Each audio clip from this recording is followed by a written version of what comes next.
لو قلنا عايزين اكله شعبيه يبقى على طول هنفكر بالبطاطس بالكبده. الوصفه دي لذيذه جدا يا جماعه، حاجه كده وهم ما شاء الله تبارك الله. لما بعملها يعني عندي في البيت بيحبوها جدا، وانا كمان بحبها جدا، وكمان يعني ريحتها بتسمع للجيران، حاجه كده خيال. بس اكتبها شويه النصايح اللي انا هقولكم عليها وامشوا على الخطوات، هيطلع معاكم طبق كبده بالبطاطس ولا اروع من كده. دلوقتي سخنت الوok او الحله او الطاسه او اللي انت هتعملي فيه، وحطيت فيه الماده الدهنيه زيت او سمنه زي ما تحبي، وبعدين كنت غاسله البطاطس كويس جدا ومنشفاها ليه؟ علشان تتصدم ما تنزلش ميه في الماده الدهنيه وتقلب لك طعم. تمام حبايب قلبي؟ اول نصيحه هقولها لكم هي ان انا بنزل البصل في الوقت ده.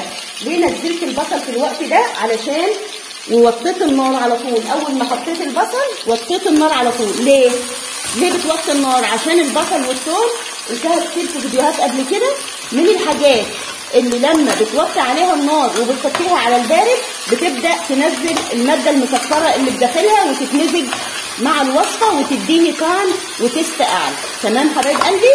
يبقى كده نزلت البصل وما حطيتهوش في الاول. ليه؟ علشان ما يقلبليش على تقليه، لكن لما احطه على حاجه رطبه فمش مش هيتقلب على تقليه.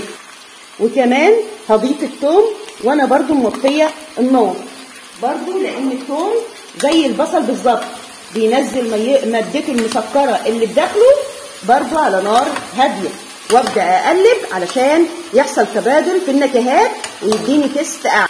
وثالث سر وثالث نصيحه ان انا انزل الكبده وتكون ناشفه جدا زي ما انتم شايفين، ما فيهاش اي نقطه ميه وناشفه جدا. ليه؟ علشان لو انا منزلاها رطبه او مش متنشفه كويس زي ما انتم شايفين كده هتبدا تنزل ميه، وكمان هتمنع لي الكرمله اللي بتحصل اللي بتديني الطعم اللذيذ والتست العالي. اول ما الكبده تغير لونها زي ما انتم شايفين كده هبدا اغطي عليها علشان تبدا تكمل سوا، واوطي عليها النار عشان ما تتحرقش، واغطي لحد ما تستوي ونشوف هنرجع لها. هي التوابل عباره عن معلقه صغيره كزبره جافه بتليق جدا مع البطاطس وبتليق جدا مع الكبده، نص معلقه صغيره جنزبيل، معلقه كبيره فلفل اسود، معلقه صغيره كمون، نص معلقه توم باودر، نص معلقه بصل باودر، معلقه صغيره ملح، وهحط التوابل واقلب. بعد ما خلصت هبدا اغرف في طبق تقديم. انتهينا من طبق الكبده بالبطاطس الروعه، الريحه مش قادره اقول لكم، والتوابل عامله مفعولها.